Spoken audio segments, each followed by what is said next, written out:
Angimmingelele futhi bakwethu kulesikhathi sasehlobo imvula ziningi liyana izulu imifuli yagcwala uthi olwandle ukuthi alubulale ulwandle. Sithatha abantu siyobageza emifuleni, sithatha abantu siyobageza zimpophomeni, sithatha abantu siyobabhodisa emifuleni. Iphiwo ngephiwo, angiphindi iziphiwo ngeziphiwo. Noma yini eyenzekayo kufanele kube ukuthi uphiwe yona, uphathiswe yona. Ngangabuza komunye usolwazi ose-UKZN, saxoxa naye okhosini ukuthi yini yabangela ukuthi uJesu aye kuJohn ayombhabhatisa. Kodwa cha, khabazela phela uJohn wayombhabhatisa.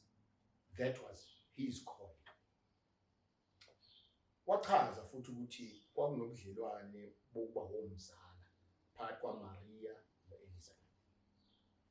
Kodwa uElizabeth nomyeni wakhe bengatholi abantwana. Kodwa wathi mesekhulelwa kanti uMaria wakhulelwa. Kanti uMaria uzodevangela uElizabeth. Ingane nokuxhuma esini, onalotho nokuxhuma esini. Bamithi kanye kanye. Kodwa ngifuna nikuzo kahle la. Mase bezele. Usethi uJohn uyazihlisa. Kuza umuntu omkhulu kunami, umsindisi, uMesaya, engeke ngize ngimbophe ngisho amafosi ecathulo zakhe. Mkhulu. Wakudeclare. Kodwa usiyasuka lo muntu useza ngento impapatisi. Yingakho eBhayibhelini kuthiwa uJohn umbhaphatisi. Ngakho ke singabefundisi, singabelaphi.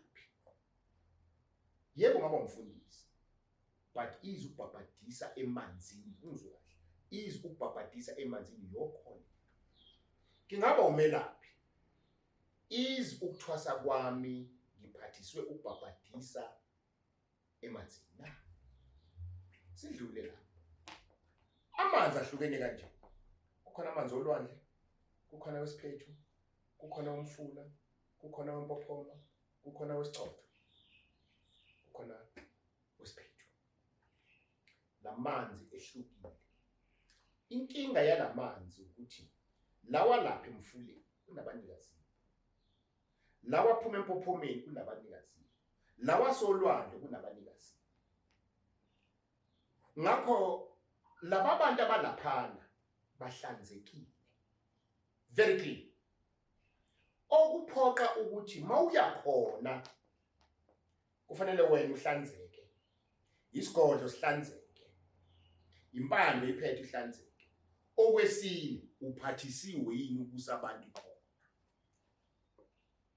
Akunanoma ubani bakwethu. Ngidlule la. Asithi ke unako konke lokho, uphathisiwe, uhlanzekile yonke into. Mawufika khona uyabika phela.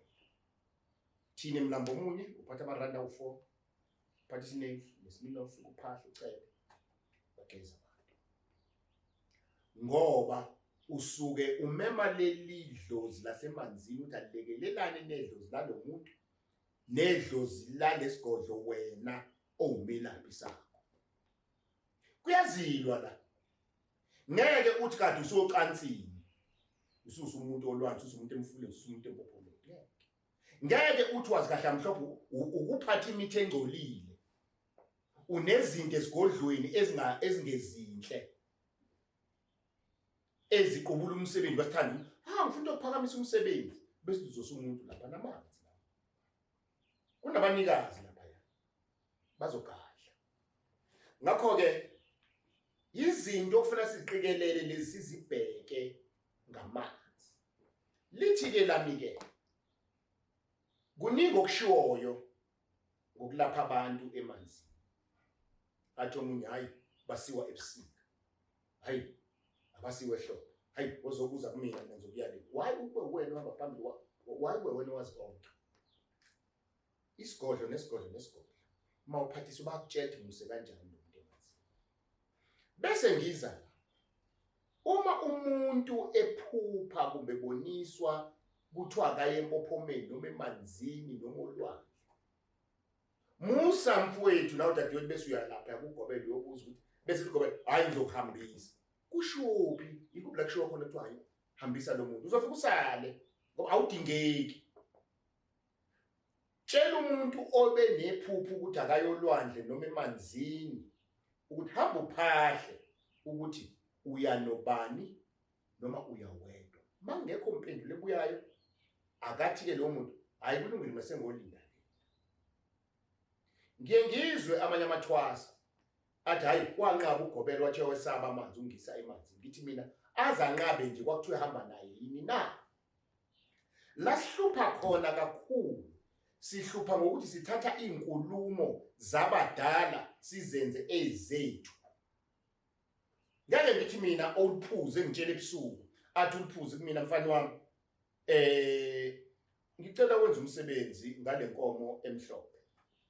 Sengiyaphuma mina sengiyakungiki uyazi ngivuke nombono lokuthiwa ngenza inkomo emhlophe bengicela ungibuze eDeyani.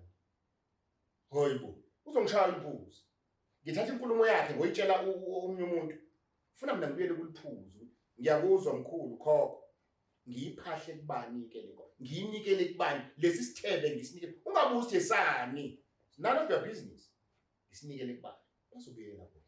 Ubona sishayeka nje sithatha inkulumo zethu zasemsamo emathongweni siyoyinikeza omkhiza belaphi which is unnecessary.